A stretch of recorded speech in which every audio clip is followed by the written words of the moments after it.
Firing up right now. Sure. Hello, everybody. It's another Wednesday where it's starting to get warm, and saw one of the comments where someone said that the Southeast Texas, where the heat is really hot. I don't want to be in Southeast Texas right now.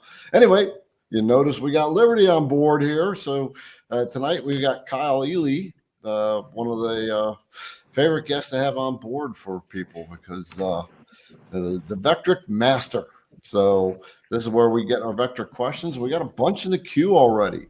There's 11 questions in the queue. When you put your questions in, put question marks before that question, and Julianne will be taking care of that. I'm going to bring her up briefly so you all know.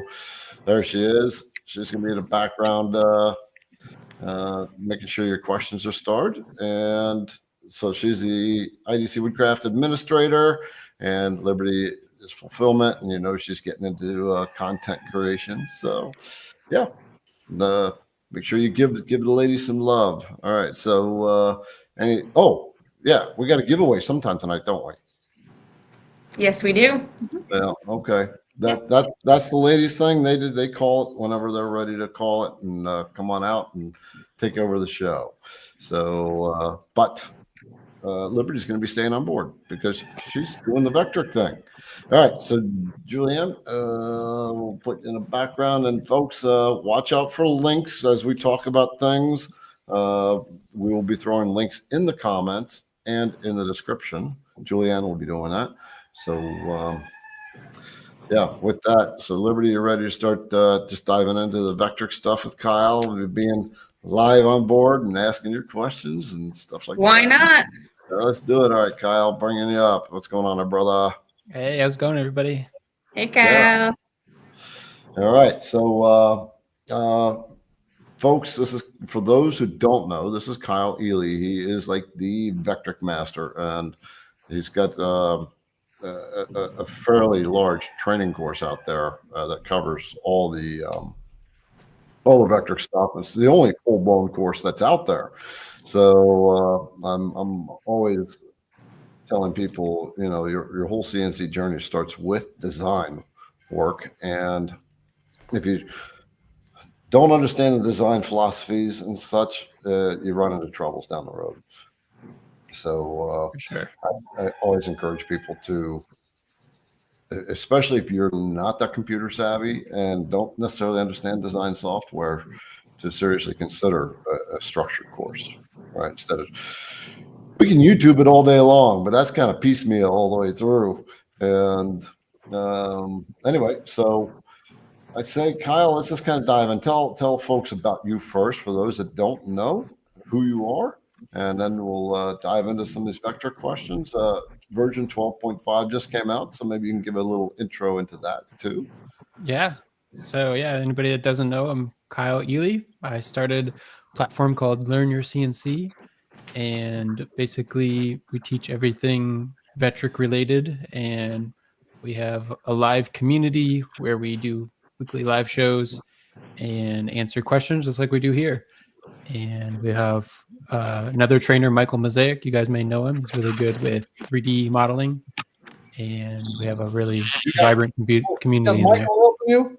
Yeah, he's been doing my my Wow. Q&As as well. Me and him split the Q&As every week, so everybody loves it because they get two trainers to ask questions to, and it's really great way to get your Vectric questions and CNC related questions. Yeah, and just so you all know, Kyle and Mike are beta testers for the Vectric software, so Yeah, they have say so in development of the Vectric software as it goes up from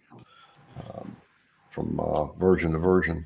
So 12.5 just came out. What are some of the key things that are new in 12.5? yeah. So some of the bigger things is being able to copy toolpaths, layers, and sheets to different. So you can copy all your toolpaths from one sheet to another. You can duplicate an entire sheet. You can duplicate layers now. That's one of my favorite features, because before there's always these backdoor ways to do it, and it just took forever. Now it's just one click and you copy everything over, and it's a big time saver. That's personally my favorite feature, but they also did a lot of kind of minor updates. But the main thing they focused on was being able to use almost all of the 2D tools inside of the 3D view. That's a big thing that they've added. That's really nice. I saw a comment out there before show. I think it was Robert. He said one of these days he's going to get past version 8.5. Yeah, you might want to do that. Yeah, yep. Vectric has come a long way, as you have probably seen, Robert, for those of you who are using smaller versions. So one of the common questions we always get when you're here is, how can people upgrade? Well, explain how that process works. Yeah, so if you're using an older version like 8.5, for me, if I go back to 8.5 now, it'd be like going back to the Stone Ages, because when you take away features, you really notice them. But if you're stuck in that old version and it's working for you, I wouldn't worry about it. As long as you're doing what you can do, you don't have to upgrade. But if you ever try those new features, you can even go to Vectric and download the free trial of the latest version just to check them out, see if you like them. If you're coming from a version before version 12, it's going to be a big shock, because in version 12, they changed the layout and everything looks a lot newer and fresher.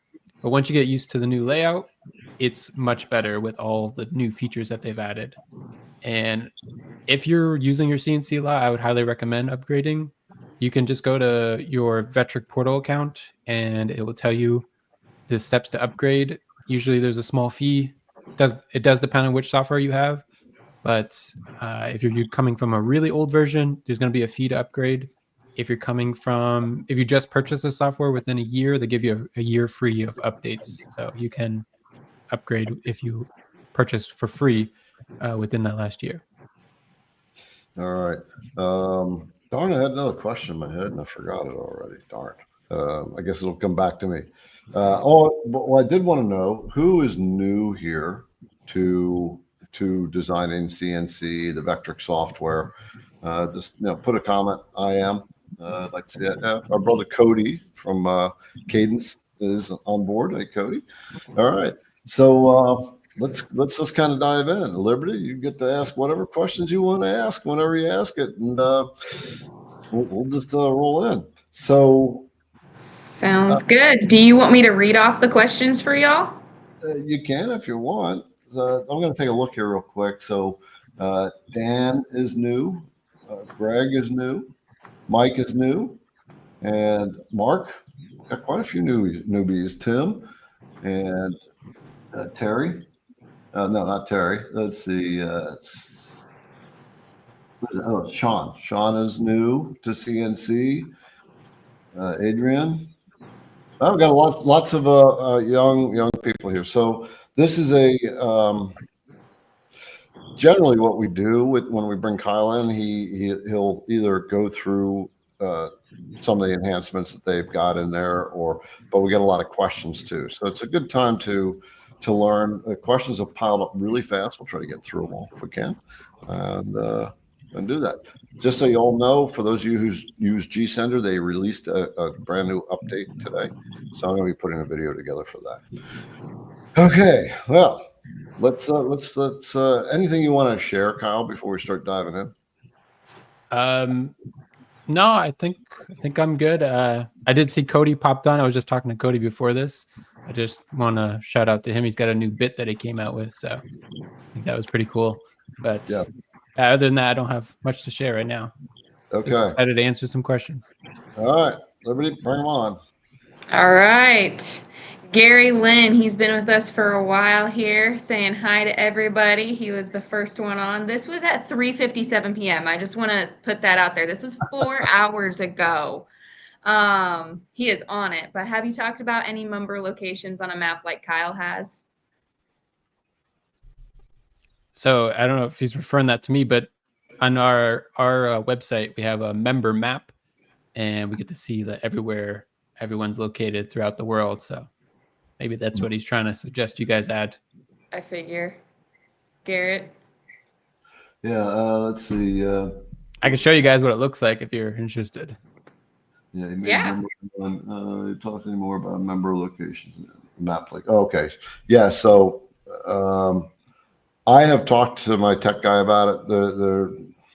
We will get back into that. The one thing we want to do in that is, first of all, it's got to be secure, right? We have to do it in such a way that your personal information isn't readily available to other people.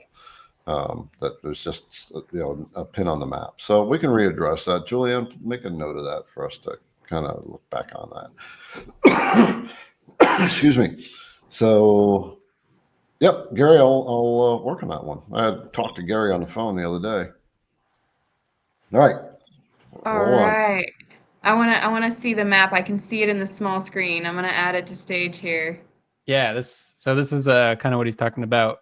Our students, Wow. they can pin their spot on the map, and as you can see, we got students all over the place. Wow. It's really cool when you're traveling.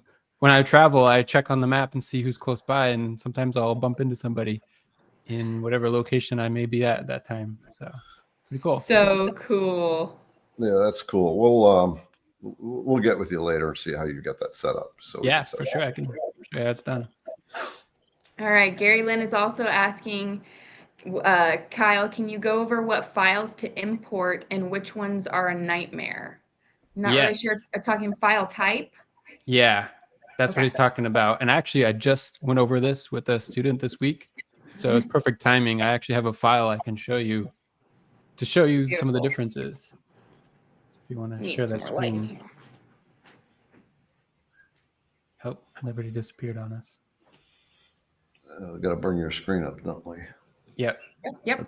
There you go. There we go. So these are the kind of the main file types you could share for 2D vector imports. And if you don't know what these are, basically SVG is like the most common one. That stands for Scalable Vector Graphic. That's going to be the most common file type you find. And then there's EPS. AI is Adobe Illustrator. Then everybody almost knows PDF. And then there's DXF. So you may have heard of some of these. These four on the left, I would say, are one of the better ones. Especially, I particularly prefer these three. These three work really well. The one I would avoid if you're importing curves, like vector curves, would be DXF. And the reason for that is DXF only works in straight line segments and arcs. It does not handle Bezier curves. So if you don't know what Bezier curve is, that's basically when you make a smooth curve line like this, that's considered a Bezier curve. And if you look at that line in the node edit mode by clicking the letter N, you're going to see these handles where you can adjust it. So that's what a Bezier curve should look like. But you'll see if we look at this PDF document, for example, you can see all these Bezier curves and you can adjust them and play around with the handles. That's how it should import as a curve line. But you'll see a DXF file. If I take a look at these in the node edit mode, first off, it takes a long time to load because how many nodes are in there? And this actually slows my computer down a lot. I can barely even zoom into this. And what it did was transform all those Bezier curves into tiny little straight line segments. So you have to actually zoom in here and you'll see millions of nodes.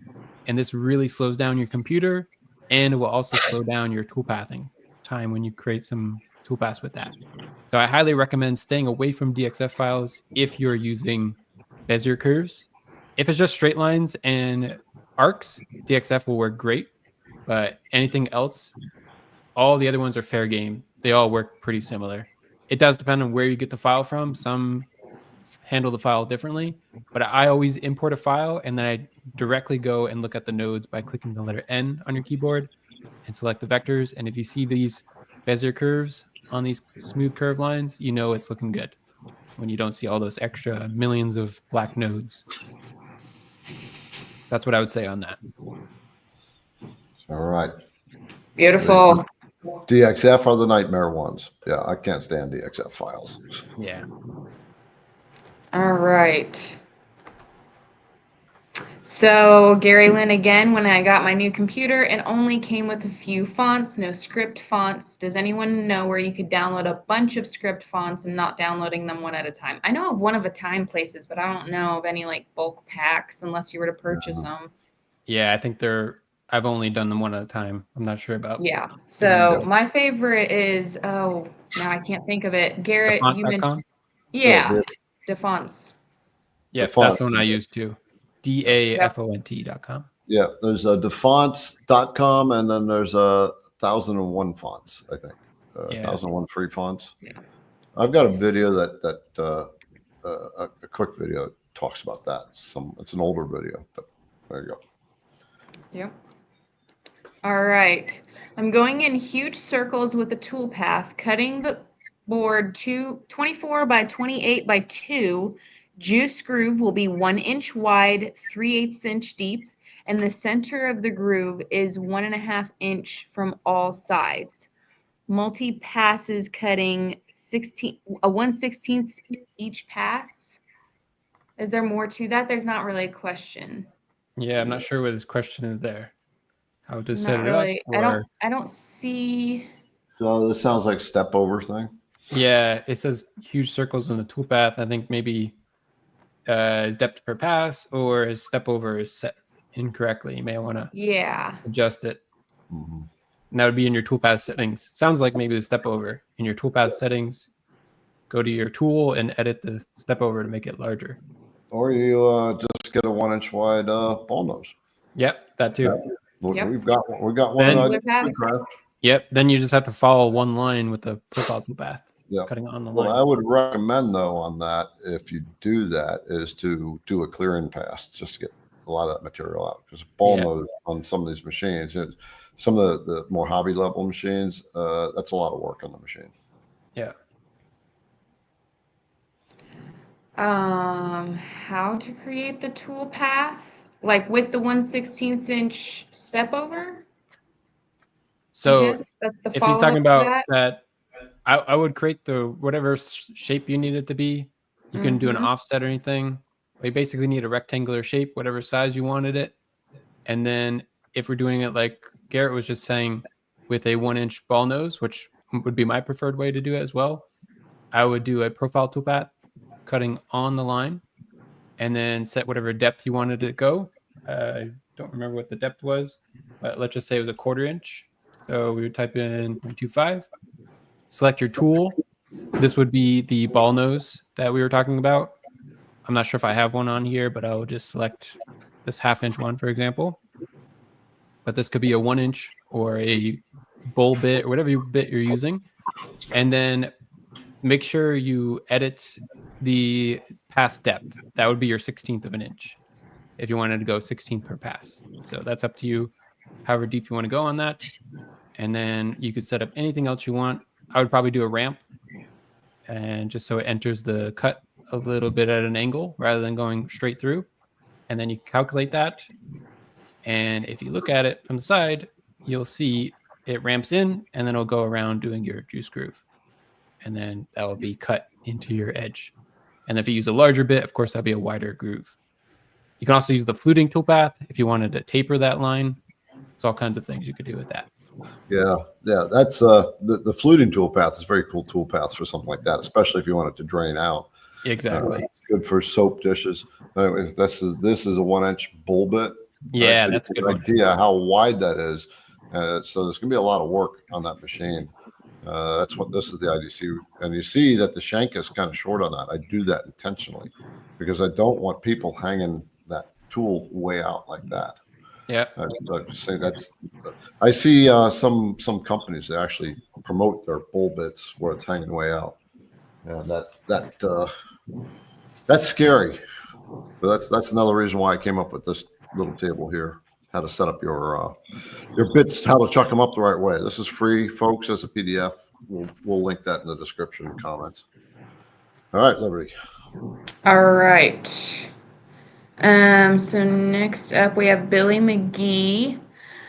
I load a file and I get the man's head in initial orientation and the car in model size. What do I do with this? I have VCarve 12 Pro.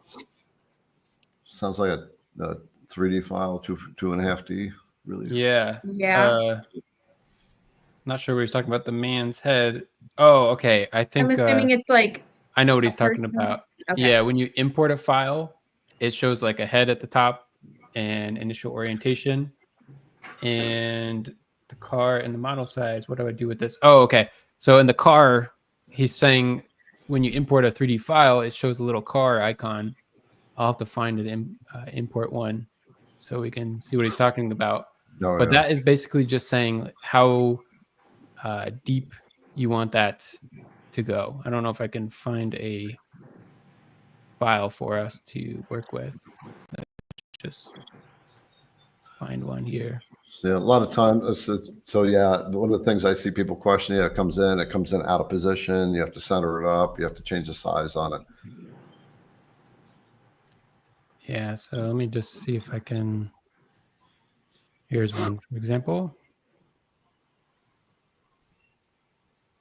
So once that loads, it's going to bring up the importer on the side. And here's what he's talking about, the man's head and the car. So Oh, yeah. Okay. the man's head up here is just saying which orientation you want it. Do you want to flip it to the right, flip it to the front? You're just flipping over the project until you get the right face facing up. The car here, this is your overall size of the model. You can scale it down with this button. You can center it. And if you lock the ratio here, you can scale all three X, Y, and Z at the same time, whatever size you wanted the overall model to be. So that's what that area is there for, just for scaling. Show the rotation rings in the middle. Oh yeah, and then in here in the 3D view, they have these rings, and they actually just updated this in version 12.5. You can now actually type in an exact angle. Before, you can just click and drag these, and this would rotate the project live on the screen. But now you can actually type in an angle right on all three of these axes if you want exact rotation. Cool.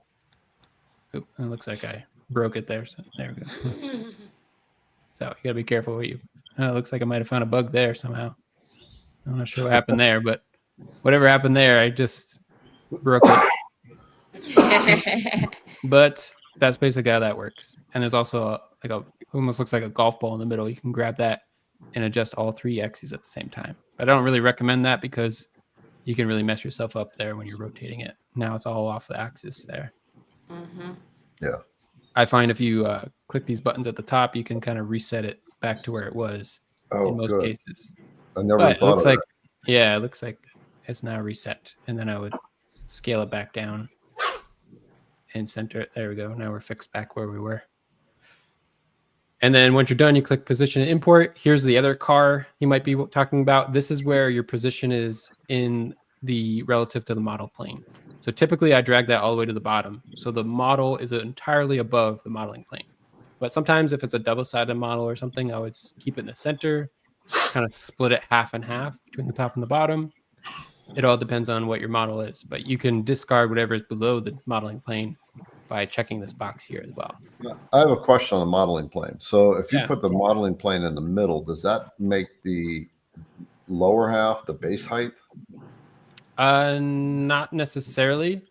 Okay. Basically, if you put it in the middle and you have this button check to discard the data, it'll actually delete anything below that. Okay. And if you don't check that off, it would, I guess it almost would be considered like a base height there, but it's actually going to be in the negative space since you're below the modeling plane. So it's kind of like you put a negative base height below it. But that's more useful when you're doing a double-sided project. You can put half of the project on one side and half on the other. Or if you're just trying to get rid of some data below the model. Cool. Okay. Before you roll on, Kyle, so we got some new people here, new to Vectric. What is the maybe the top 3 challenges you see with all beginners getting into the software? It's a good question. So I would say either they're trying to bite off more than they could chew at the beginning.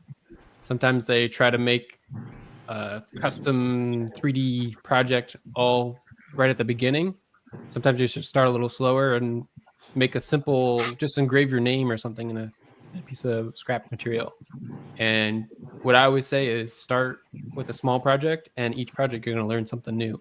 So the first project, you might just figure out the whole process step by step, just by creating something simple. And then from there, you just keep building on top of that. And each project you can build on top of what you learned in the last one. That'd be the first thing I would say.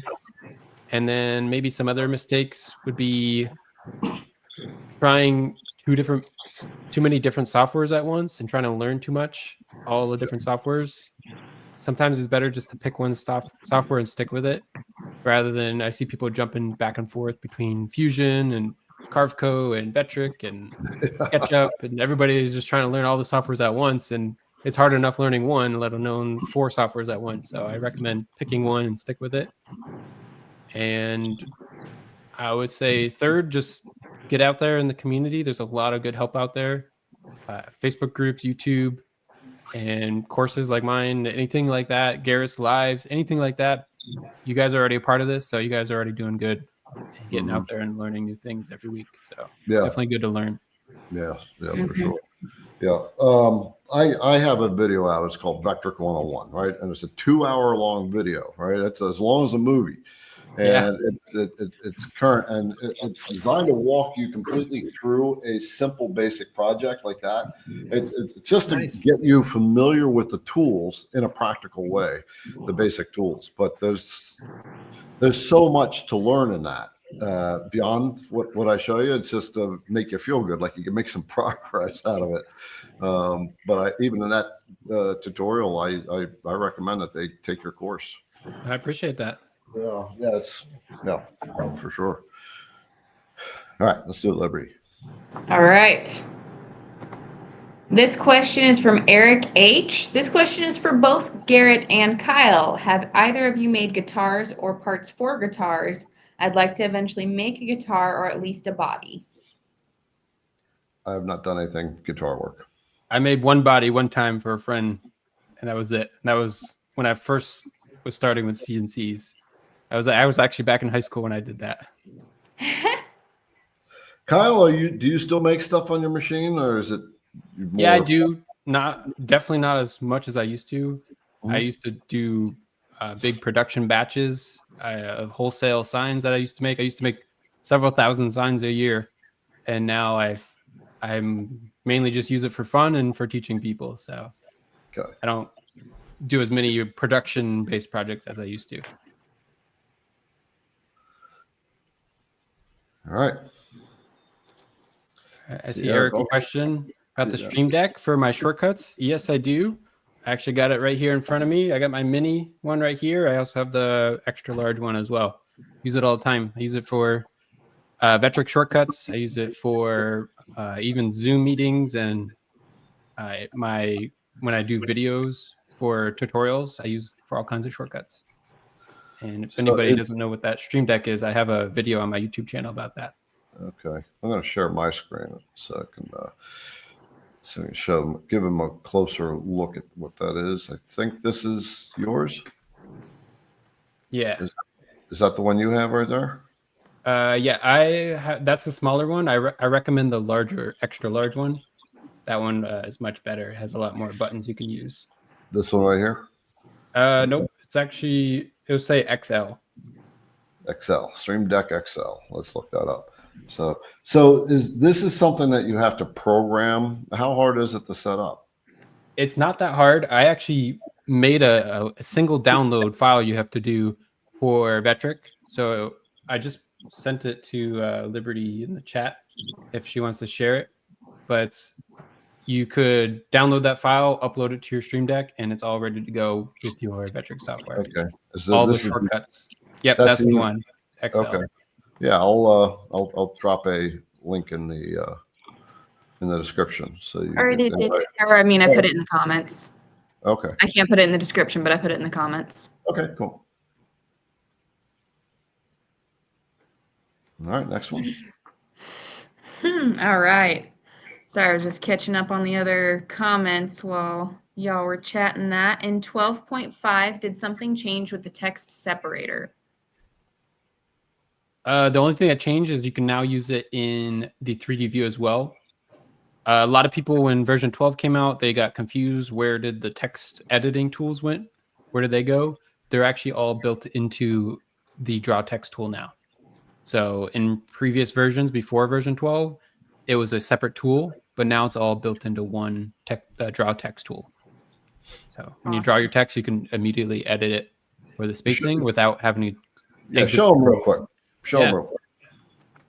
So in the draw text tool, just click draw text, and then you can type your text, on your screen, and right away you can click to edit it. So if you want to edit the spacing in between the letters, you can hold shift. If you want to make it bigger, you could adjust the curve, and by grabbing that green handle, and there's all kinds of things you can do. You can rotate it, you can scale it, do anything you want, all while the tool is open. And now you can also do it in the 3D view at the same time, as long as your vector visibility is turned on.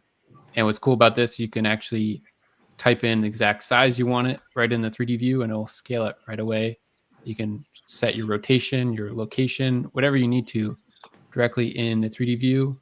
And like I said, you can adjust all kinds of things in the 2D or 3D view without having to close the text tool. So that's Vectric try to make things where you have to do less clicks to do the same things you used to be able to do, just to be a little bit more efficient as you're making things. Yeah. Okay. So since you were still catching up on version 12 in your training course, right now you got 12.5. So of course you got to always updating stuff, but always fun to chase those down. Yeah. I did do a complete video though on version 12.5. I also have it on my YouTube channel. If anybody hasn't seen that yet, you can see all the new updates on version 12.5. Yeah, you got it. If anybody wants to know about those updates, definitely go watch that video. We'll link that in there. I watched that video, so there are lots of larger, really helpful things that they've done. There are a couple little tiny things that not everybody will use, but they're all helpful tools to make the software even better. Definitely. Yep. All right, Paul Wheeler. I'm trying to make a signature template, X 3 inches, Y 2 inches. I'm using a V-bit 60, 0.25 depth, or half inch 60 degree at a 0.03 depth, and still getting chip out with some letters like A, R, and B. Any videos or suggestions? I would say it's probably the type of material you're using if you're getting chip out like that, or your bit's not sharp. So I would first look at the bit, make sure it's nice and sharp. And then secondly, if you're using a softer material like a pine, or even sometimes a harder material like an oak that is really porous, will give you that chip out. Better materials are going to be like a hard maple, a cherry, mahogany, a walnut, something like that. Also prepping your wood beforehand with like a sealant. Yeah, definitely. You can seal the wood first. If you want to use that particular wood, but you're still getting that chip out, you can put like a sealant on it. All kinds of things you can do there. That'll shore it up a little bit. Yeah. I would look into those. Yeah. Another thing you can do is put a layer of ore mask on it. Yeah. Also, if your letters are really small, that's going to not help it either. So if you can increase the size of the letters, that'll help too. Yeah. Maybe even make your depth of cut. Yeah. Or even try a different font. Sometimes the font helps. Yeah, if it's a signature. It sounds like a cursive font probably. Yeah.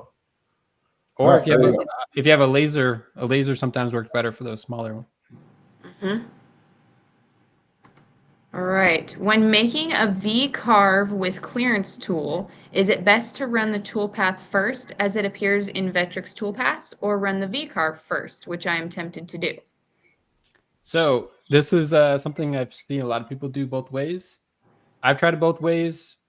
For me, it works good either way. I typically do the clearance first and then the VCarve.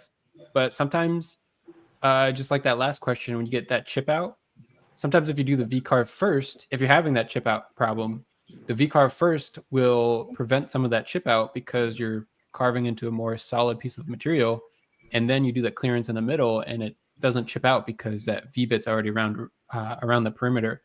So if you're having problems with the chip out, I would do it the reverse order. But if you're not, then it should be fine doing it either way. In my experience, I prefer doing the VCarve first, but I've seen people have no issues. And even on Vectric's YouTube, there was, when they did it one way, they were like, you should do it the other way. They did it the other way. They were like, you should do it this way. So, I mean, it's definitely, I had a little bit chippier wood that I was working with. I don't remember what I was working with, but I found that doing the VCarve first helped me with that, like Kyle said. Yeah. The smaller your fonts and the narrower the fonts, the more likelihood of chip out. So that's when you want to really seriously consider the VCarve first. Even feed rates. Sometimes you might want to turn your feed rate way down. It's not necessarily good for the tool, but it's not pushing the wood so hard. Kyle, I need help with template creation. I often need to cut multiple different files out of one sheet of plywood. Files are unrelated. Thanks so much. And he's the master of sheets. Yeah. So Yeah. anytime. Well, explain what templates are first. Yeah, template basically is you create a project once of something you're going to do repeatedly. It could be a toolpath you repeatedly do, or a design that you repeatedly do, and just maybe a name is different, or maybe the carving in the middle is different. Basically, you make that file once, and let's say you start an Etsy listing, or you have a listing on your website that you personalize the sign with somebody's name, and basically you're going to keep using that same template. You're just going to change the name or something about that. That would be considered a template, where you make the file once, and then you click File, Save as Template, and that will save the entire file as a template. So every time you open that file, it's going to be acting like it's a brand new file, except it already has your design, your layers, your toolpaths already pre-generated on the file.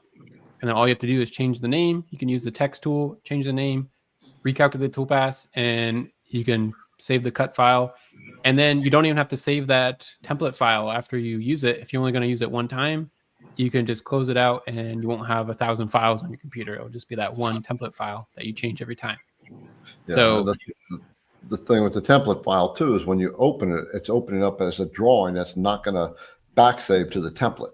Correct. You won't override your previous template or any previous files before that. So that's one really nice thing about it. And like I said, I use this all the time for repeated projects, or anytime you're doing some kind of production work where you're going to be using the same things over and over again. And basically just create your whole file that you want. I like to do, make sure you organize your layers very well. And I like to do what's called layer association with your toolpaths. I don't think we'll have enough time to show all that right now, but I do have some YouTube videos if you want to check it out on how to do that.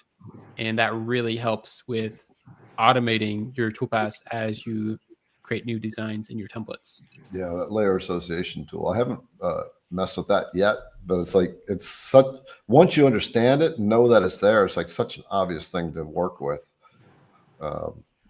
using it with templates. Yeah, I agree. And that can be done in any of the version of the Vectric software you have. So it doesn't matter if you have Cut2D or Aspire, you can do it. Beautiful.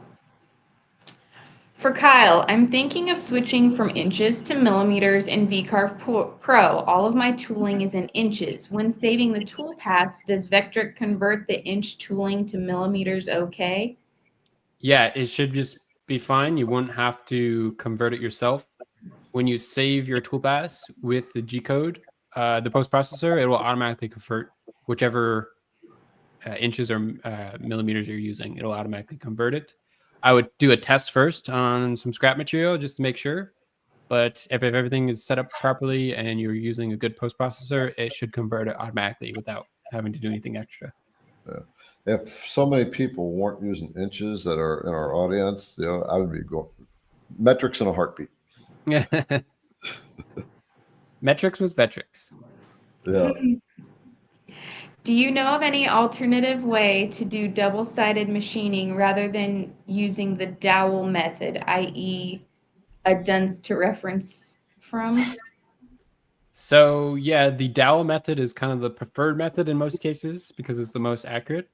However, you can do things like what I've done is put a scrap piece of material on your tool board, cut a pocket into that where your piece of material fits into, and then you can flip it over and pop it into that when you flip it.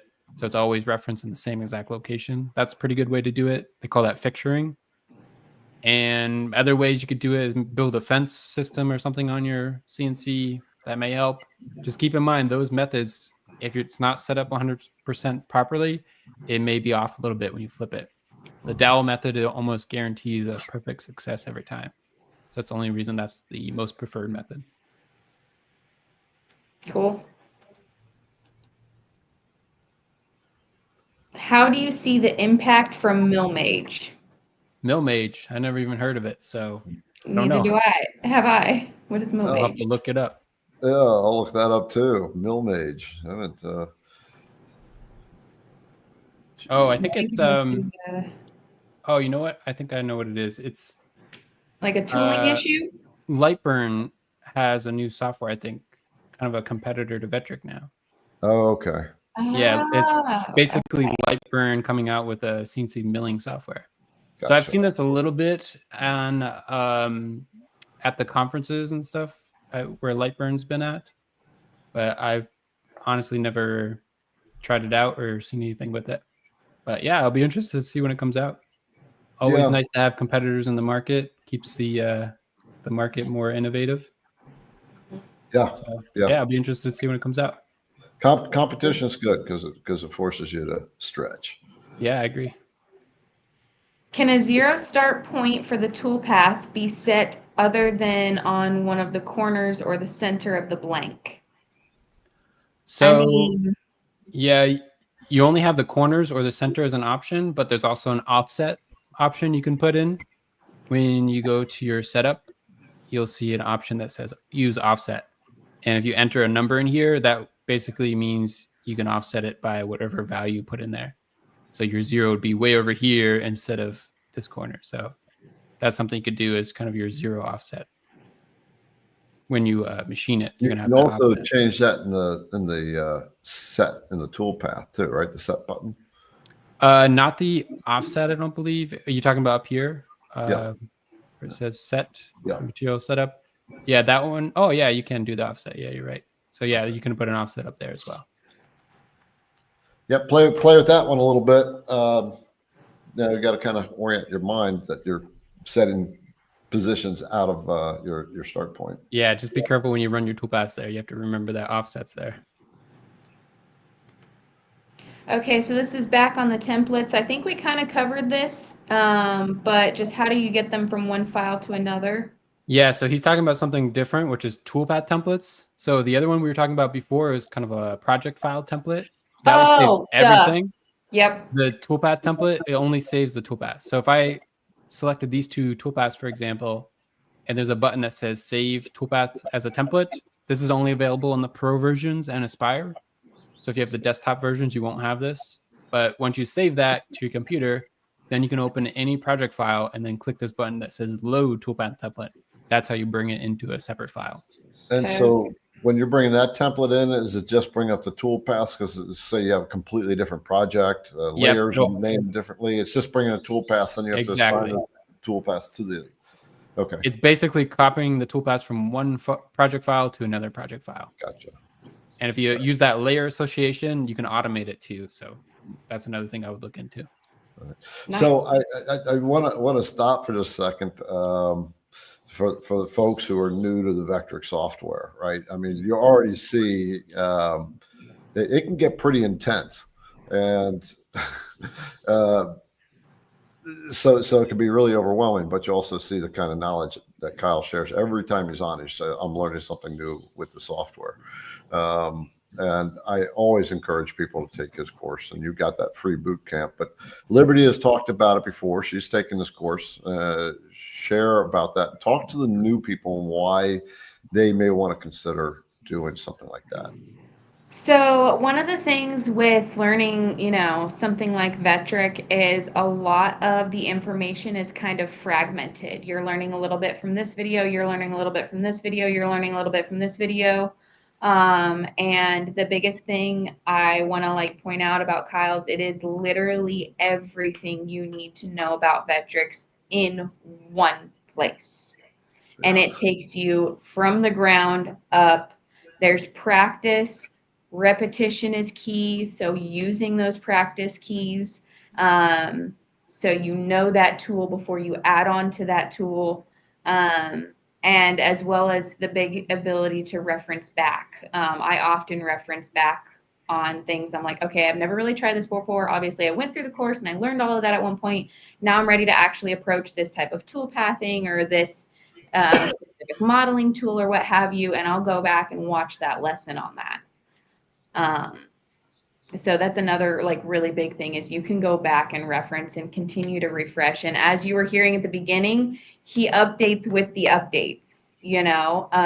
So when it went from 11.5 to 12, there was a lot of fairly big changes, and he went through and updated everything to make everything match, to continue learning, so you knew all the tools that were available to you and how to use them. Yeah. Brian said, I'd be so frustrated without Kyle's course. So here's the big kicker. So folks who tried to figure it out themselves, like DIY YouTube, and you search for something, trying to find an answer to something, and you're just not finding the video. You're watching a video for a while, and you're like, that answer's not there either. And how much time you spend. Put in the comments if you tried to DIY your own learning with the software. Put I did. I'm going to put my I did in there right now. Right? It takes so much time. I know I'm kind of pushing his course, but it really saves you time. It really honestly, saves you time. That's the whole reason I created it, because Yeah. I started making some YouTube videos and I would get all these questions from all over the place. And then I start to realize, like, oh, these people don't even know this part. So I got to go back and teach this. And then I got to do this. And then I got to do that. And then it was just on YouTube, it's just so hard to make a structured way to learn things. So I was like, wait a minute, why don't I just build a whole course? It takes you from start to finish. That's what I did. Yeah. And everybody really loves it. So yeah. The other thing about YouTube is, of course, we all leave our old videos up there, right? I got my videos from version 11 out there. Yeah, exactly. Even my YouTube videos are all outdated now because you can't go back and update the video. So that's what's nice about the course is if it's out of date, I can pull it down, put the new one up, and now you got a fresh one there. Yeah. How are you set up on your course? So those folks who may want to consider, here's my argument to everybody. We have spent, so this machine right there is $4,000. All the bells and whistles on it, $4,000. All the router bits that you buy, you take the time, set up your shop, right? And then we put out that kind of money, but we don't put up the investment the only way that's all going to come together. And it all starts with the design. So how is your course laid out? Laid out, you mean like step by step, you mean? Or yeah, just give people kind of give them a rundown. So like you've got a free boot camp, so if people want to check that out. Yeah, so the beginning section of my course is called the boot camp, and that's included in the course, but if you want to try it for free, I also have a 7-day trial to that if you want to check it out on the website. But basically, I assume you know absolutely nothing about Vectric and about CNCs. I take you from there, from ground zero. And then each video we build on top of what we learned in the last one. So if you want to start from the beginning and build up top, you can do that. But if you're already experienced, you want to skip around, you want to just learn certain things, you can do that. You can have the freedom to search what videos you want, skip around, everything's structured in a nice, easy flow to go through it step by step in a very chronological order. That was the most important thing I was thinking when building it, is I want this chronological so it doesn't feel like YouTube where you're scattered all over the place. Mm-hmm. And the main thing I wanted was make sure I give lifetime access to the master course, because I know how it is. Everybody's busy. You got things going on. You can't have a time constraint to watch all those videos. And if you watch them all, you may forget something, or like Liberty said, you may want to go back and refresh on something. So I always wanted to make sure everybody has, when you sign up, you can go back, go through the videos as many times as you want, and anytime you need to. I love Kimberly's comment here. I just wanted to bring that in while you're talking about being able to just go back and just not be stressed. It's easy to go through. Exactly. It's easy. It's not stressful. It's very straightforward to be able to go back and reference things. And Kyle's course is like a warm hug when you're shivering from the cold winds emitting from your own fragmented self-learning methods. I might have to use that as a quote now for my course. I think you need to. It's my new favorite quote now.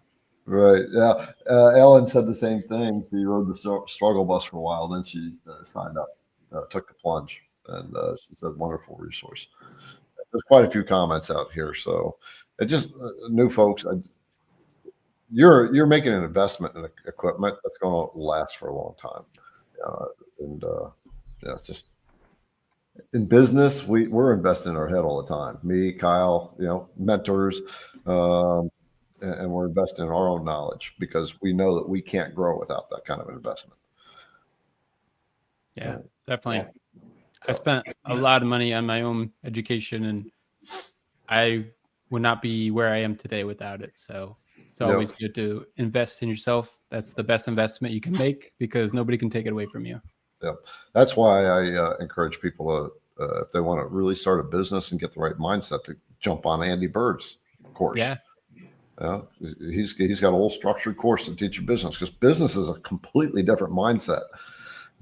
Completely different mindset. Yeah. Some people have asked me to add stuff like that into the course, and I said, "Oh no, that's a whole course by itself.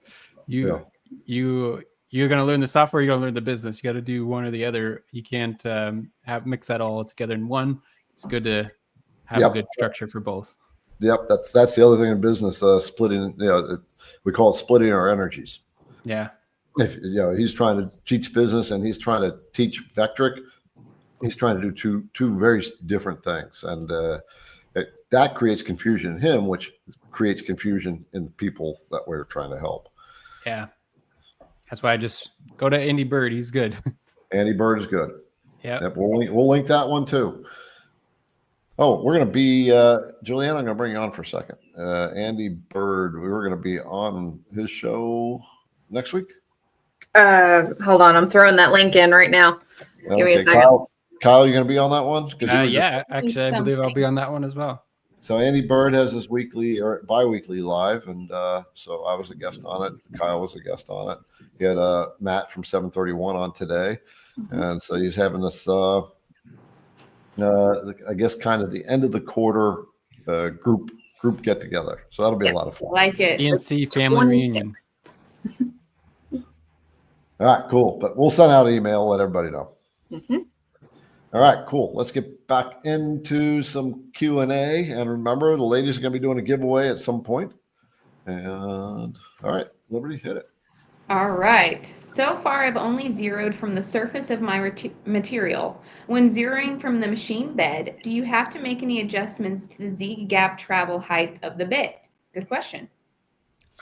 You don't actually have to, because it still references from the top of your material. From the top of the material. And the way it does that is it takes whatever thickness you entered in as your height of your material. So whatever thickness material you have, make sure that matches what you entered in Vectric. Otherwise, you'll have issues. But as long as that's right, your Z-gap will not change above the material. Hey, for the new folks, explain what the Z-gap is. Yeah, so Z-gap, if you want to share my screen, that's going to be in your Toolpath side. It's going to be material setup at the top. And down at the bottom, you'll see where it says rapid Z-gaps above material. That's the key word there, above material. So no matter where you zero from, if you zero from the material surface or the machine bed, it's always going to be referencing off the material surface because you're using the thickness. So basically, this tells it to raise up when it's traveling at a rapid movement, which basically means if I cut a pocket in one location, it's going to raise up, move over, and drop down and cut a pocket in another location by whatever height you put in here. So that's what your rapid Z-gaps above your material is going to be. All right. Beautiful. All right. Do you have any alternative methods? We kind of covered this for double-sided machining or a double-sided project for finesse for referencing the material. Yeah, I think we covered that. And we kind of covered that, I feel like. Yeah. Just wanted to make sure you didn't have any others. All right. Can all fillets be deleted or changed at one time? Unfortunately, no, not simply, but there is a gadget you can get. It's called the fillet gadget that you can apply multiple fillets at the same time, but there's no way to edit or delete them all at the same time. Unfortunately, you got to click on each one to edit or delete them. Right. All right. I want to give a shout out, so I'm going to pop one in here. Billy McGee threw us a $20 gift. He said, "What a team! You guys and gals rock." Billy, what's going on, brother? So thank you, Billy, for the donation. The way he did that is below on the IDC YouTube channel. There's a little $sign just below the video, and so sometimes people make a little contribution and enables us to take the ladies out for a drink or let them buy some pizza or something like that. So thanks, Billy. You're awesome. Thank you, Billy. Yep, thank you. All right, Lucky Duck Woodworking. When will Vectric isolate guidelines to sheets rather than a global setting which impacts all sheets? I think they're slowly getting there because finally they updated the guidelines to be able to see them and edit them in the 3D view, which is a huge improvement. So if you guys don't know what guidelines are, you can grab them from your ruler on the top or the side and drag them in. And you can use those basically as a construction guideline for drawing shapes or anything. But now in the 3D view, you can now see them. Not only that, you can change the color of them and the line thickness, which is huge to be able to do in the 3D view, because I know a lot of people ask me how to change the color and the size because sometimes they're hard to see. And another thing, you can also see the grid lines in the 3D view as well. So they're slowly getting there. It's much improvement of the way it was before. And the grid lines, those dots, you can change the color and size of those as well. So those are all in your options. All right. Beautiful. But yeah, they're not there yet, but I'm sure they'll be there soon if they don't. Hey, if you all haven't given us a thumbs up for having such a skill level here, take a minute and hit the thumbs up button. Yeah, look at the way he's just able to just jump right in and show you guys everything, like right away. Yeah. Everything I do an update, I have to reload all my clip art. Is there a way to do an update and keep the clip art? Yeah, it sounds like you got something not connecting right there. So all your clip art should be in your clip art library at all times, and you shouldn't have to re-upload it or anything. If you right click on one and click open containing folder, that will open up the folder where your clip art is stored. So you want to make sure everything is stored in these files. This is the location here: users, public documents, Vectric files, clip art. In that folder should be all your clip art models. If they're not, then you can go to your Vectric portal account and make sure you download those properly and make sure it's all linked together. If you're still having trouble with that, you might have to contact Vectric and see what they say to get that to stay properly linked. Cool. Kimberly's asking if you can snap the grid dots. Yes, you can snap to the grid dots. That's what they're there for. So those grids, when you're drawing something, you can actually snap right to them. So that's what they're made for. So you can kind of snap and kind of connect the dots. Beautiful. For those of you who don't know what Snap is, it's a feature that's in most design software where you can you turn it on, and if you're getting ready to do some kind of drawing function, when you hover over the particular element, a dot or an intersection or a center of a circle, the cursor will grab that location, and then so you don't have to be like exact. The software will grab that location. Yeah, here's all different locations you can snap to within your snap settings. If you go to edit snap settings, you can find all the different spots you can snap to, including your grid, which is right here.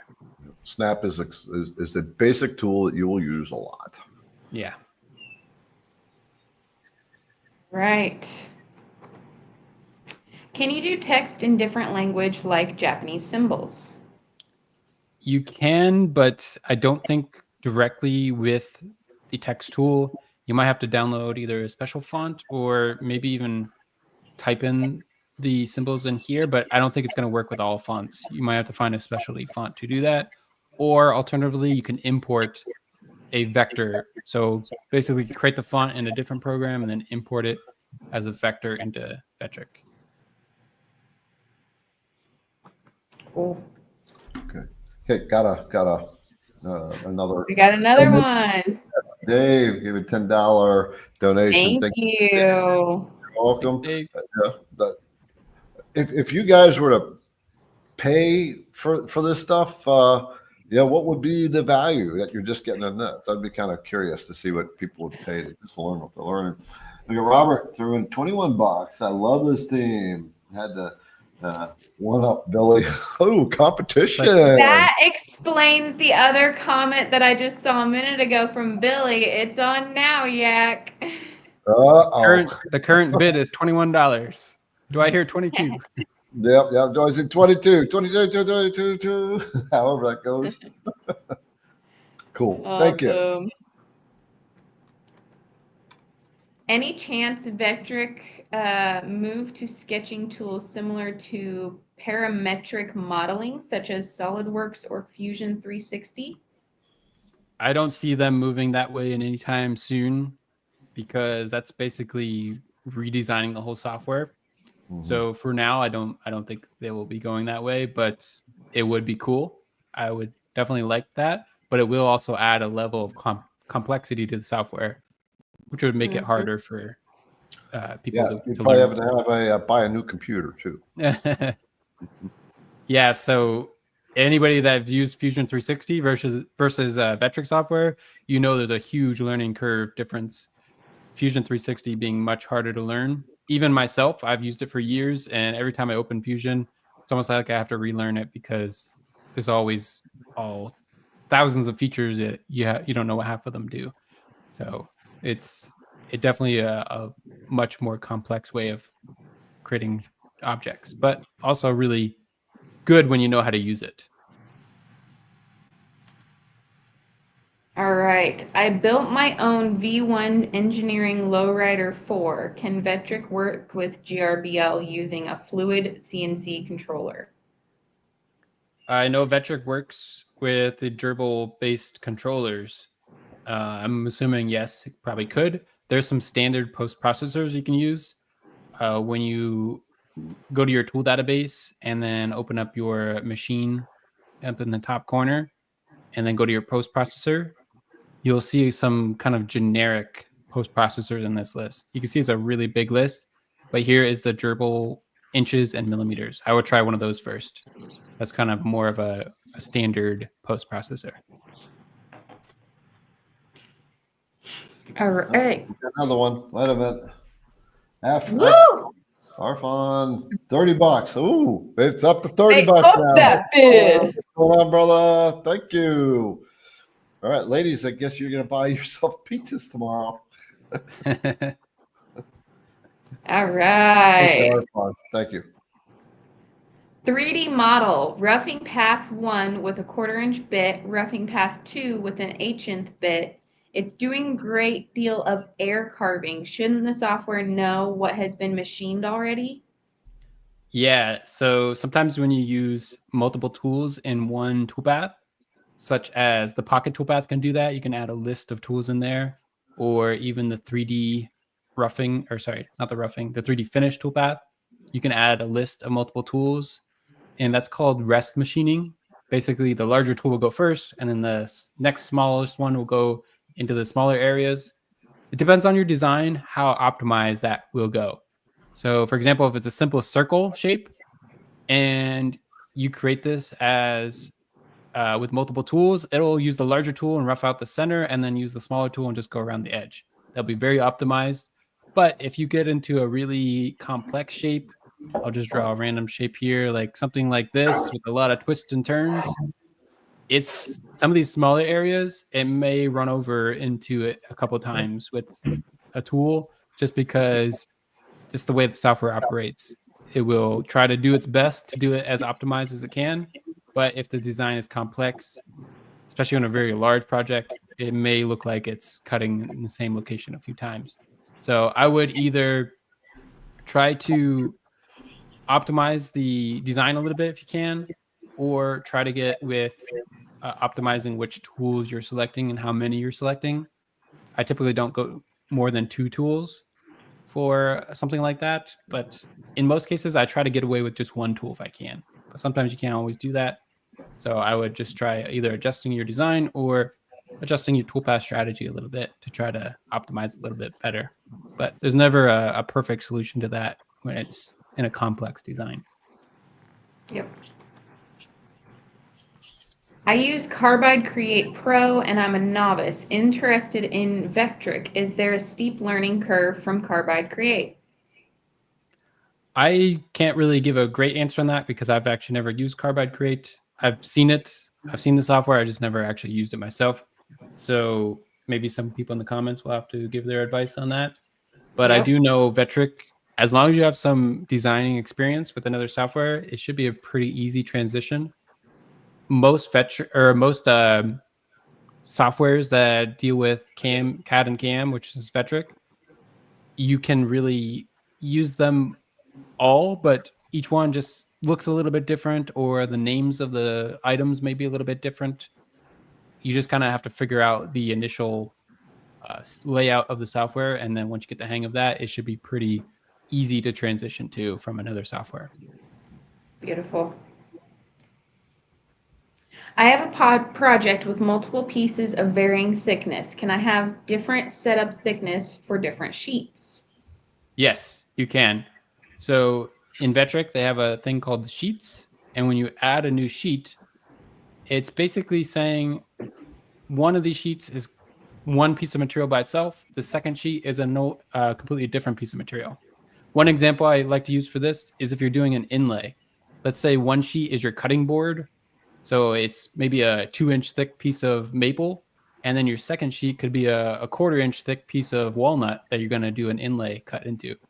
And what you can do is when you drop down your sheets at the top, you can right click on one, you can click edit, and then this sheet, you can change the entire size by itself. You can change the width, height, thickness. You can even change the 0 locations for the X, Y, and Z. And once you change that, let's say I make this a 1/4-inch and click OK. Now sheet number 2 is thinner than sheet number 1. And you can see that in your sheet list on the side. It'll show you the size of each sheet. So you can see one is thinner than the other. And you can even rename these to make them easier to keep track of. So if you want to name it to walnut and maple or whatever you wanted to add these to name them, to keep an eye on them. And when you save your toolpath, it'll automatically put the sheet name in your toolpath name so you know which piece of material to carve that onto. So it's good to keep good names on your sheets. Cool. I just did that one. There we go. Struggling with dimensions from vector to G-sender.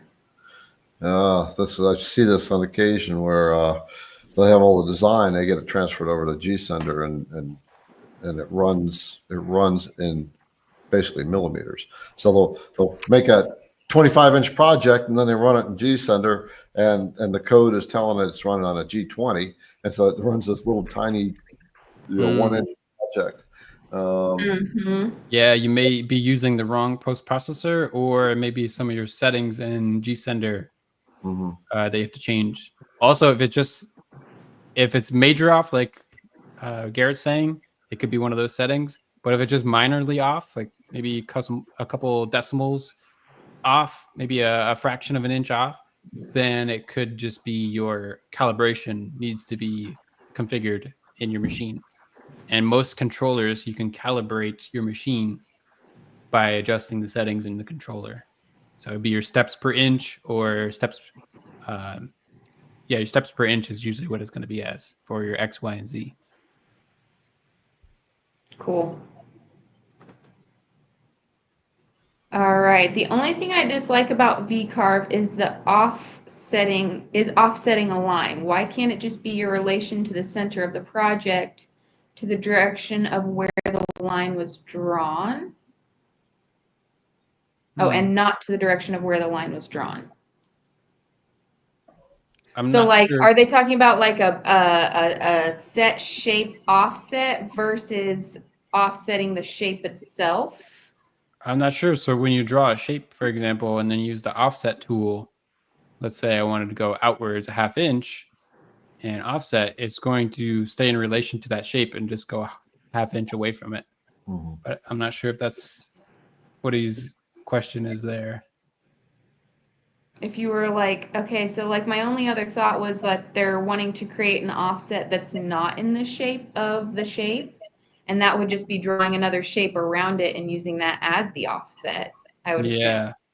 I'm not sure. You might have to word that question a little bit better. All right, let us know if you can help us out, and if not, I mean, maybe you can get some help in the comments. All right, will there be a version that will work with the Mac iOS? I don't believe so. Not anytime soon, at least. I know their new VCarve software is a web-based software, so you could use it on Mac. but that is very limited in what it can do. It mainly just carves 3D models. But as far as regular Vectric software, they do not have a Mac version. You can use Windows portals or Windows parallels to install on your Mac computer to be able to use it. You can use Vectric fine using one of those parallels. I have a lot of students that do that, and it works just fine for them. There's sometimes some bugs they got to deal with, but other than that, it usually works pretty fine. Up to you how you want to do that. I would do it that way if you really want to use it on your Mac computer. Otherwise, currently it's only the Windows PCs that can use it right now. Cool. All right. I'm having issues with the Z height after Z0. The bit retracts and then cuts just below the surface, not the programmed depth. I have the new Altmill MK2 using G-Sender with V12. That would make me think that the setting on the probe is off. Yeah, I would make sure your Z0 is correct. Double check that, triple check it. And then double check all your toolpath settings, make sure they're all set correct. And you can even open up your G-code file to see what set depth it's going. If you want to do that, we can open up in the notepad in your Windows computer and look at the Z depth if you want to get a little bit more advanced to see that. Or even in your controller, it should show you the G-code file and you can see the depth it's set to. If it's still not working out, I would check maybe your G-Sender settings. Maybe something is off there as well. Yeah. So in G-Sender, you get the touch plate, right? Yep. And it's got the thickness set up in the software. So when it touches here, it knows it's 15 millimeters or whatever it is from the surface. And that number might be off a little bit. Yeah, that's a good point. Yeah, if that's off, then your zero is going to be off. I would bypass that to test it. You can just zero it right to the surface and manually zero it. That would be a good way to test it. See if it's that probe. Whenever I run into an issue like that, this is a good thing for everyone, is do a process of elimination. Don't change 10 things because then you're not going to know what was the cause of the issue for next time. So change one thing at a time and just do a process of elimination. What could be the problem that you're experiencing? That's how I really learned how to diagnose my CNC problems. This is a good example where what you just said, do the paper touch off method. Yeah. And zero it that way right at the surface, and then try your carve again. And if it goes deep, then you got something else going on, a little bit deeper issue going on. Yeah. You can always look at the go through those steps and figure out what is that cause. Because if you don't know what the cause is, you're going to run into that problem again, and then you're really going to be pulling your hair out. Every time you make a project, you have all these issues. You can't figure out where they're coming from.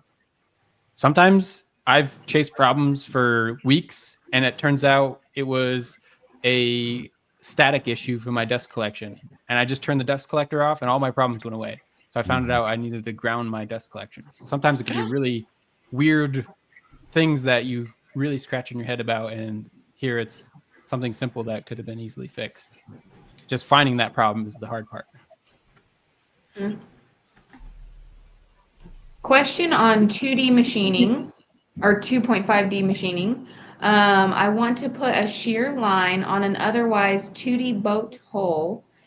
Can this be done in V12 or do I need to update beyond that? Currently running 11.5. Yeah, so if you're trying to put, I think you're trying to put like an angle cut on a 2D shape, you could do that with the molding toolpath. That's my go-to toolpath for that. And that's available in basically all the versions. And you can do that in VCarve Desktop, VCarve Pro, or Aspire. And that's going to be what's called the molding toolpath. This one here. And even the chamfer toolpath can do it. I don't like the chamfer toolpath as much, though. The molding toolpath is really powerful for things like that. And there's a lot of good videos you can find on the molding toolpath if you need help with that. What are your thoughts on the 30, 60, 90-degree bits when using the Onefinity Auto Zero tool setter? Should I be concerned? Can or will it damage the tip when pressing on the aluminum button? So is there Auto Zero the same as the CNC Labs Auto Zero? That's the one that's got the angles in it, so it can find the center with a V-bit. I don't think so. I think there's just a flat little circle that it touches, and it has, I think it's a little spring loaded, so it's made so it doesn't really damage the bits, but it depends on how hard you're pressing into that material. But your bits are generally made out of carbide, and the setter is made out of aluminum, so technically your bits are going to be harder. But personally, I've done a lot of touch-offs with the aluminum plate and V-bits, and they're just fine. But it could be something to concern about. I would say it depends on how hard you're pressing into it. Yeah. So V-bits is actually what scared me away from using the touch plate for a while. I think looking back now, what happened is I lost connection to part of my touch plate.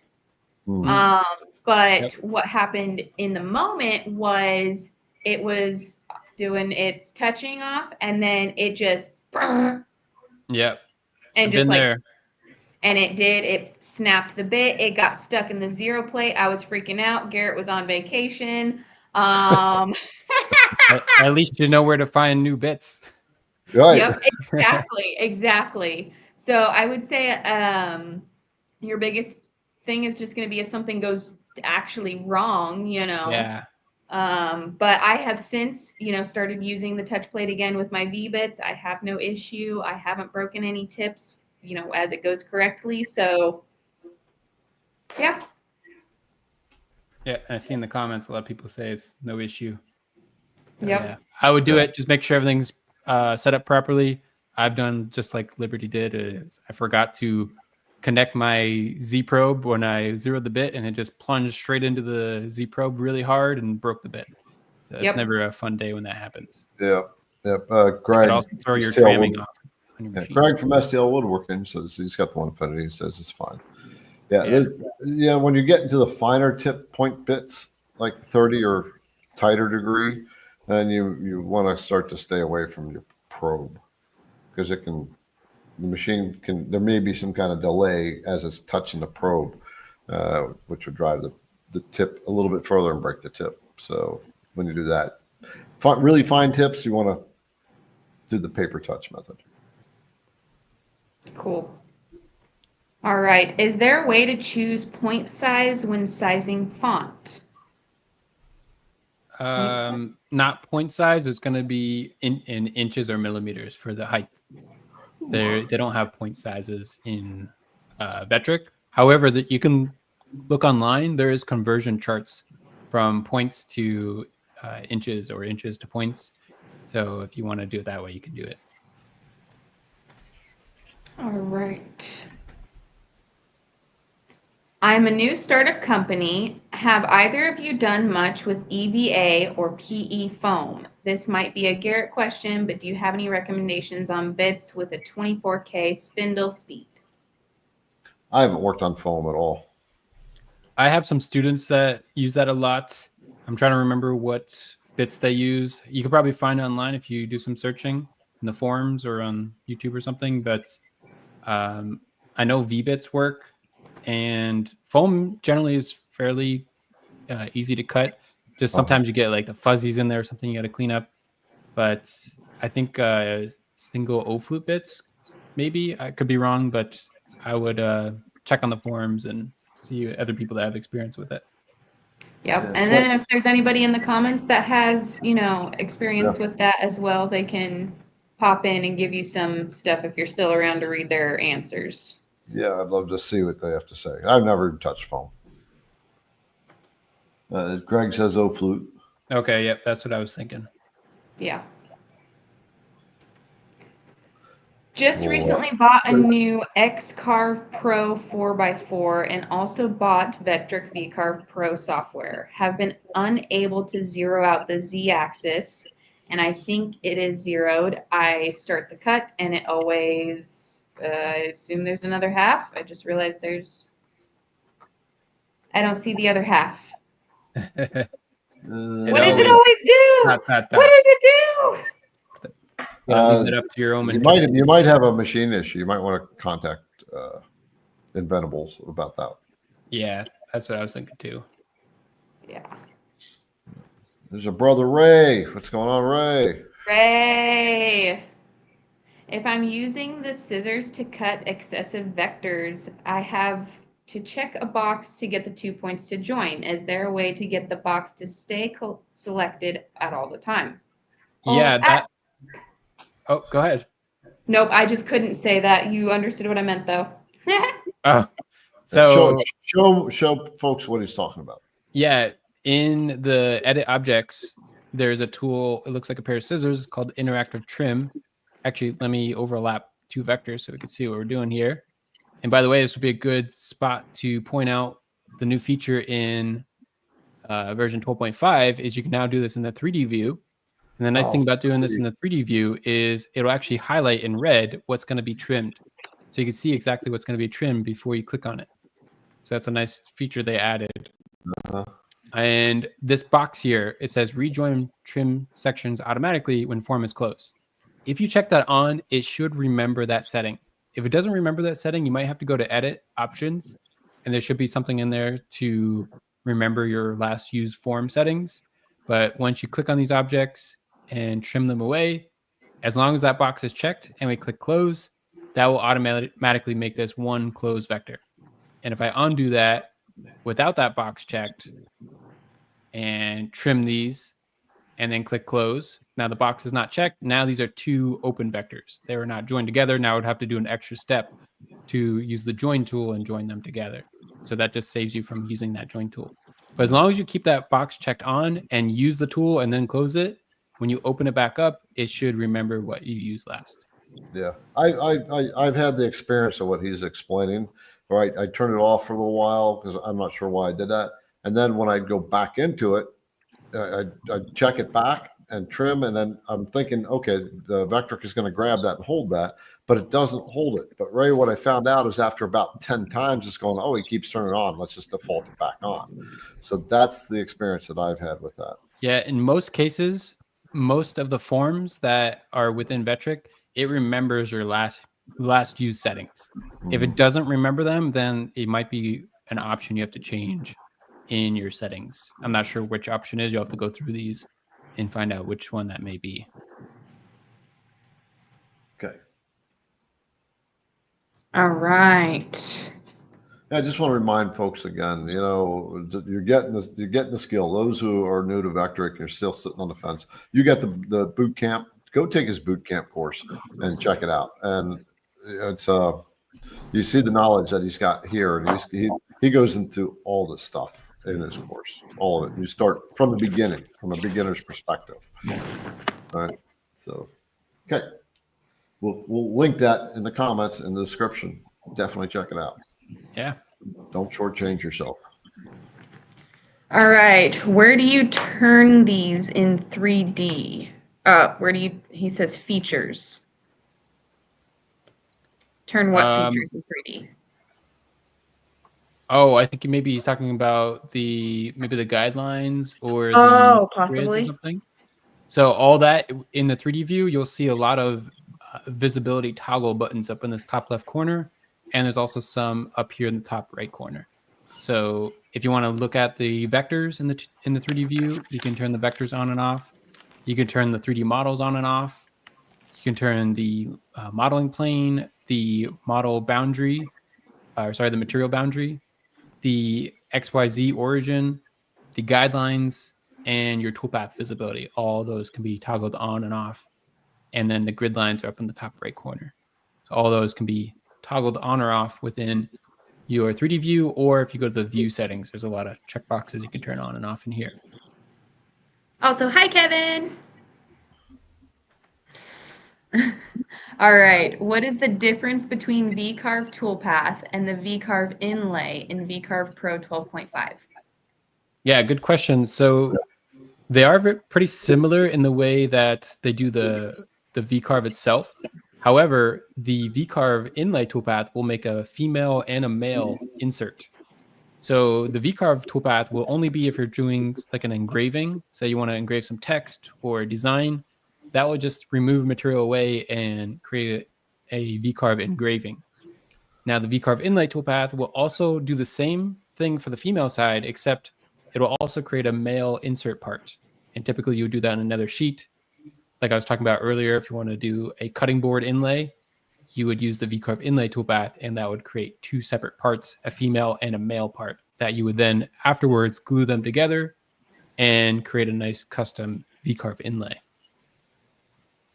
So that's where I would use that. If you're brand new, I would stick with the VCarve toolpath for now. Move up to the VCarve inlay when you get a little bit more experience. Yeah. Is there a way to do a pocket with a clearance using the Beast and then use a different bit to clean up the rest, but all in one toolpath? So yes and no. The yes part is in the pocket toolpath, you can add multiple bits. However, they will all travel to the same depth, whatever depth you set in your cut depth setting. So if you use the Beast as your first tool, it'll clear out and hog out most of the material in the middle. And then whatever your last tool is, it will go around the perimeter and cut. It's all going to cut the same depth. If that's what you want, that will work perfectly for you. If you want the Beast to cut a little bit shallower for the first section, you would then have to set up as a separate toolpath. And I would do it as a separate pocket with a little bit of offset inwards, set it to a little bit shallower depth than your final cut depth. And then once that's done, set up another pocket toolpath with a full cut depth and right to the line. And if you wanted to, after you made both of those toolpaths, you can use the merge feature, which will actually merge them together. So that's something you can do as well. Beautiful. For those who, we're talking kind of a funny word, the Beast, right? So I'm just going to show, for those of you who don't know what that is, that's a roughing router bit. And it's designed to remove a lot of material quickly, because when you're doing large signs and you're removing a lot of material, it can take a long time with your standard upcut or downcut on mills because of the very settings. The Beast is a roughing and mill. I'll show you what it is real quick. It's actually a really popular bit because it saves a ton of time. So these are all the roughing end mills from IDC Woodcraft. We got the Badger. We give them names, right? And icons: Badger, Beast, Hog, Slayer. Thanks to Greg, he came up with that name. And then the Ripper. So there's the Beast. You can see they got this kind of funny knurled flute on them. So it's just designed to remove material quickly. I hear good things about them all the time. Yeah. We move these pretty quickly. Is that like our number one tool that we move, Liberty? Yeah. No. Number one consistent tool that we move. Yep. Everybody's in beast mode. Beast mode, yeah. Beautiful. All right. Has Vectric fixed the flip option in orientation job setup? It keeps resetting to flip. Not sure. I didn't know of that issue, but I do know Vectric just released a patch update, version 12.5.04 or 12.504. And if you go to help and then go to release notes, it will show you everything they've updated. So in this recent update, you can see what bugs they fixed. So I would look through there and maybe you'll see. I'm not sure if that appears or not, but I would tell you if they haven't fixed it yet, make sure you reach out to them and make sure they're aware of that if it is a bug, so they know to fix it. Yeah, absolutely. Folks, we're coming up to the hour-and-a-half mark, so we'll handle 2 more questions, and then we got the giveaway to do, and then we're going to knock off for the night. Just want to remind you, if you're new and I can't stress it enough. Like I said before, you invested in all this stuff. You bought the software, you get the education, right? Teach yourself to use it the right way, because you will find yourself really, really frustrated especially if you're really brand new to this stuff.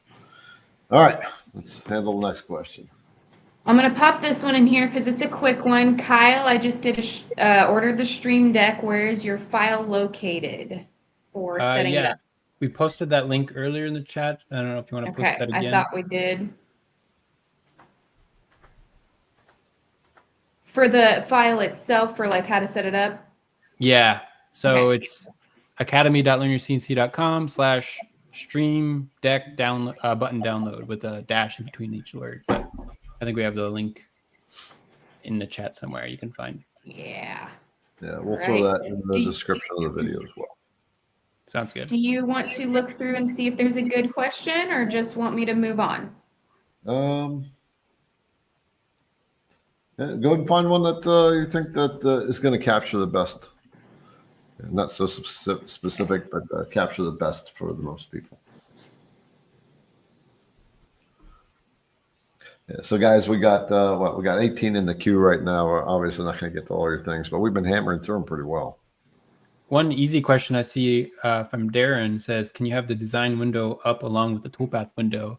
And yes, you can. There's a little pin button in the top corners, top right corner of each one. If you click that pin button, you can have them both open at the same time. Yeah. So I just brought your screen back up. So That is. So there's a little pin there. It's really tiny. It could be hard to miss. Easy to miss rather. But if you click those pin buttons, you can have both open at the same time, design and toolpaths. And if you want it to save that way, if you go to edit options, there is an option in here for window layout to save tab layout. And if you switch that to yes, it'll remember the way you have those laid out every time. Yeah. You can even pop these out. If you grab them and drag them out, you can have them as a separate tab if you wanted to. So you can really customize these however you want to. Just be careful. Sometimes it's hard to get them back to where they were.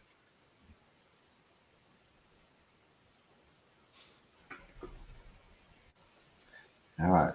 Let's see. How long is the course? There's one. How long is the course? That is exactly what I was going to pop in. Yeah. From Terry.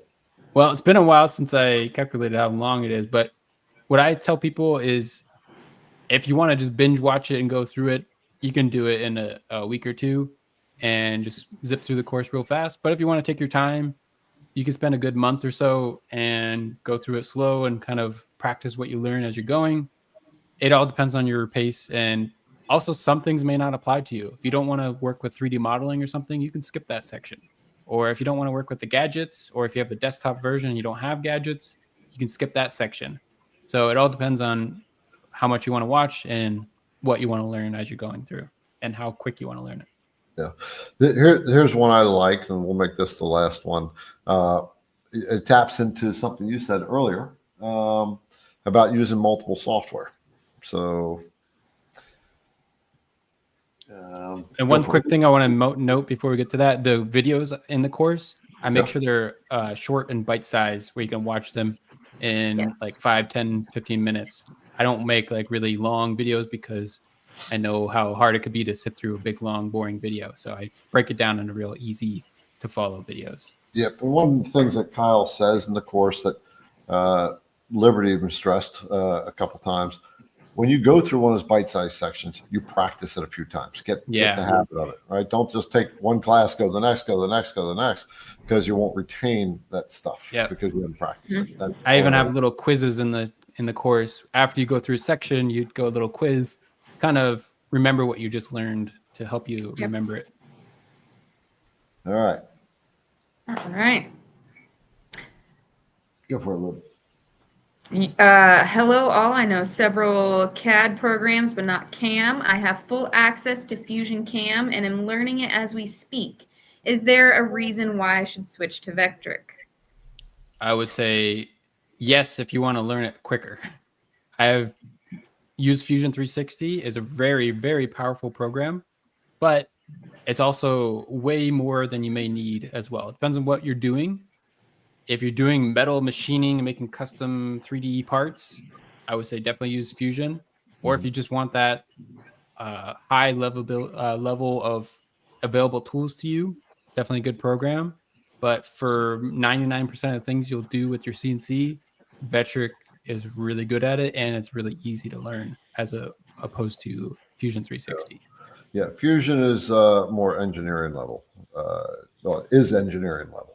Yeah, it's definitely a much higher level than Vectric. Right.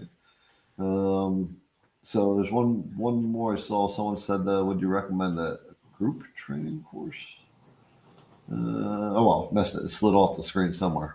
Anyway, someone asked me last week, would we be doing anything live? I want to work towards in-person classes.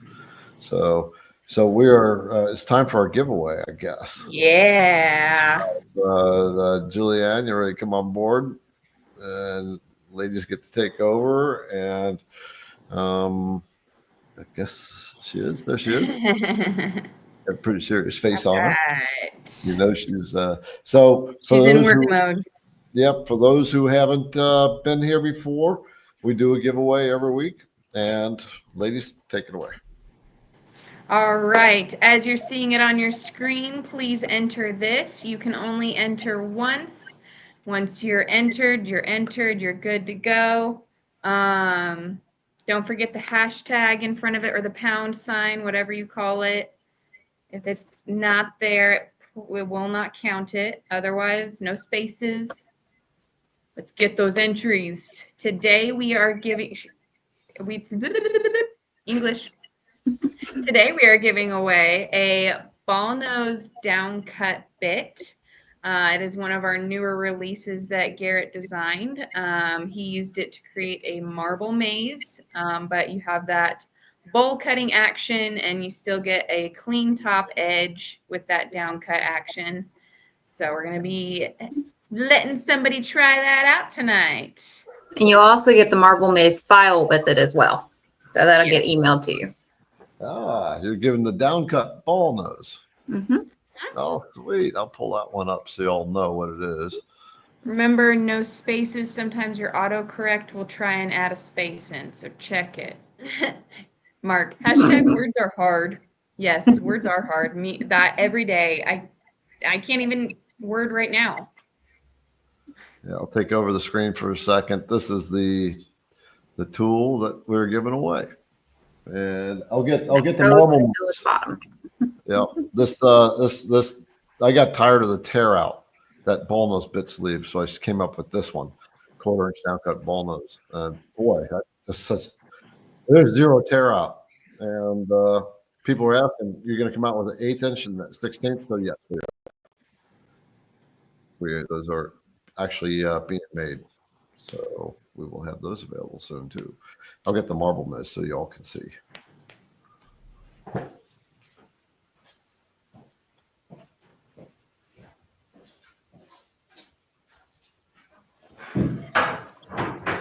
There we go. Made it a little bit bigger so everybody could see it. Just in case. Yeah, this was a fun project to work out. There you go. Give me the screen for a second. So you get the file to make this here as well. The marble maze. You said the ball bearing comes with it, and the file. I give you the G code. I give you instructions. I give you the Vectric file, SVG, DXF. I tell you where to find the mazes too, so you can make your own. And I got a video, 3 videos I made out of this because there was a lot of stuff. But anyway, yeah, you get that file. So it's a fun project to make. I think I saw that at the Workbench Con. You didn't have that there? Yeah, that was pretty cool. Yeah, that was fun to make. Did I say Airwight's on here? Is Jace on there? I saw him on here. Oh, there he is. Hey, what's going on there, Jace? Hey, Jace. Vacuum system guy. You know, another work holding thing. I got his vacuum table over here. That's like the next video I'm going to make here after I do the G Sender video on that thing for the alt mill. It's a 2x4 vacuum plate that goes on the machine. We just drop your part on and carve it out. But we'll throw the link in there. You gotta check it out. It's a very fast way to hold a fixture apart. All right. So Right. how many we got? Not this time, Todd. Yeah, not this time. I still want a piece of that to work with. All right, let's see. All right. I say we've hit a lull here in entries, so let's go ahead and pull. 249. Let me zoom out just a little bit so we can actually see the name. All right. This will be cool. There we go. All righty. 252. Wait for the confetti. We will be giving away 2 of these, so don't fret. You can still enter as we draw this one. Okay, right. Yes. Cool. Here we go.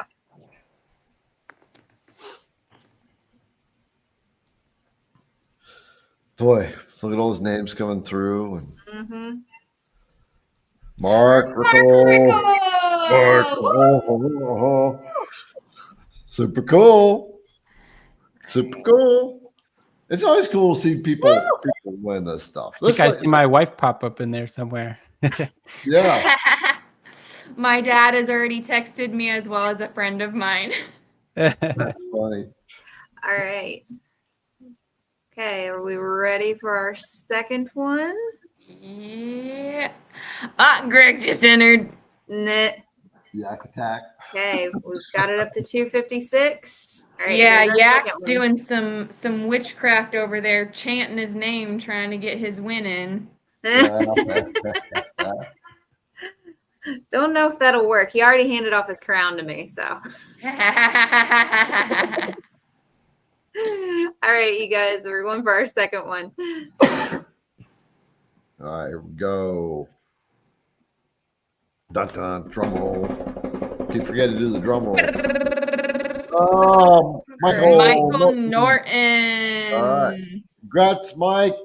Get the 1/4 inch down cut ball nose end mill, and you get the Marble Maze file with that. Not sending you the Marble Maze. You'll get the file when you get emailed. So also on that note, head on over to idcwoodcraft.com, hit our contact us page, and then you're going to put in the subject line Wednesday winner. And I will need your name, your address, your phone number, your social security number. No, I'm just kidding. I'm trying to steal somebody's identity on one of these. I just can't. It never works. So just give us your information, and then we'll get those bits out to you with some other goodies. Awesome. That's so cool. Perfect timing. I just got a really bad scratch in my throat. All right. Well, with that, folks, I hope you got something out of this tonight. If you did, definitely take the time to give us a thumbs up and go over to Kyle's YouTube channel. We did not say he does have a YouTube channel where he throws little tips out there. Definitely check out his course. Check out the boot camp. Just double check. Just remember, you're making an investment in a lot of different things. Invest in in your knowledge, because that's where everything starts. Kyle is a wizard. Thanks, Jace. All right. With that, folks, we are going to check out for the evening. And Kyle, thank you for joining us once again. Kyle will be back in about 2 months. We get on about every 2 months. Do we have anybody next week? What is next week? Hold on. There's so much stuff going on in June and July. It's just crazy. Nobody scheduled for next week except for your being on Andy's live on Thursday. Okay. So. Well, I suggested that maybe we have Mark and Greg on together. That'd be kind of fun, getting a little group going. Is Andy's live Thursday or Wednesday? Thursday. Is it? Okay. All right. Thursday, what time is his live? 7 p.m. Eastern? 7 p.m. Eastern. Yes. All right. There you go, folks. If that's the case. Oh, okay. Yeah, I'll have to double check that. Okay. We'll announce that next week on the next live too. Yeah. I haven't got final stuff, so. Yeah. All right. We're going to check out. We will catch you all next time. See ya.